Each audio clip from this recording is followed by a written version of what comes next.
सुखासाठी लोकांसमोर हात पसरण्यापेक्षा एकदा माझ्या स्वामी माऊलीसमोर हात जोडून बघा. वाईट वेळ काय, नशीब बदलायला सुद्धा वेळ लागणार नाही. श्री स्वामी समर्थ. श्री गुरुदेव दत्त. आता गुरुपौर्णिमा जवळ येतच आहे. 10 जुलैला आहे गुरुपौर्णिमा. गुरुवार या दिवशी आहे गुरुपौर्णिमा. तर स्वामींना या दिवशी गुरु कसे करावे किंवा त्यांना गुरुपद कसे द्यावे हे आपण पाहणार आहोत. ज्यांच्यावर आपली श्रद्धा भक्ती असते ना, त्यांनाच आपण गुरु मानतो आणि त्यांना गुरुपद हा बहाल करत असतो. पण आपल्याला गुरु करून घेणं जर शक्य नसेल, कारण गुरु करायचा म्हटलं तर त्यांना खूप असे नियम लागतात आणि त्या नियमाचं पालन काटेकोरपणे करायला पाहिजे, तरच आपण गुरु करावा असं म्हटलं जातं.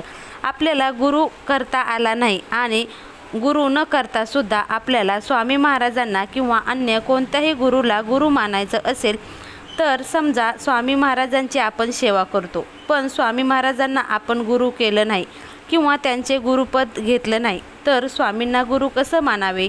तर यासाठी कोणतेही नियम किंवा बंधने नाहीत, कोणतीही सेवा नाही किंवा कोणतीही भक्ती नाही. फक्त आपल्याला स्वामी महाराज जे सांगतील तसे आपल्याला वागायचे आहे. म्हणजे आपण स्वामी महाराजांना गुरु मानणार आहोत.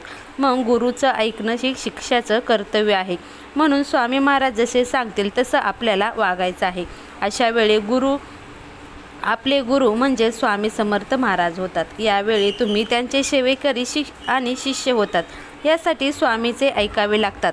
तर आता स्वामीचं काय ऐकावं बरं?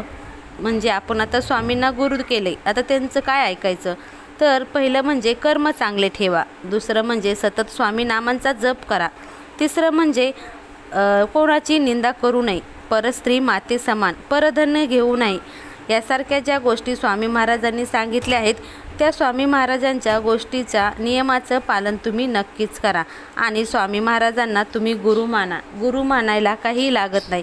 गुरुपौर्णिमे दिवशी आपण नारळ, खडीसाखर घेऊन स्वामी महाराजांच्या मंदिरात जायचे आणि त्यांना सांगायचे, स्वामी महाराज तुम्ही माझे गुरु आहात. आजपासून मी तुम्हाला गुरु मानत आहे. तुम्ही तुमचं गुरुपद मला द्यावं असं म्हणायचं आणि स्वामी महाराजांना आपल्याला मुजरा करायचा आहे. आपल्याला गुरु करायला काही म्हणजे कुठलंही साधन लागत नाही. त्या दिवसापासून तुम्ही आपल्या स्वामी महाराजांना गुरु मानू शकता. अशा प्रकारे गुरुपौर्णिमे दिवशी तुम्ही स्वामी महाराजांना गुरु नक्कीच करू शकता आणि त्यांच्या नियमाचं, त्यांच्या वचनाचं, त्यांच्या विचाराचं पालन करा. बघा, स्वामी महाराज तुम्हाला काही कमी करणार नाही. श्री स्वामी समर्थ. श्री गुरुदेव दत्त.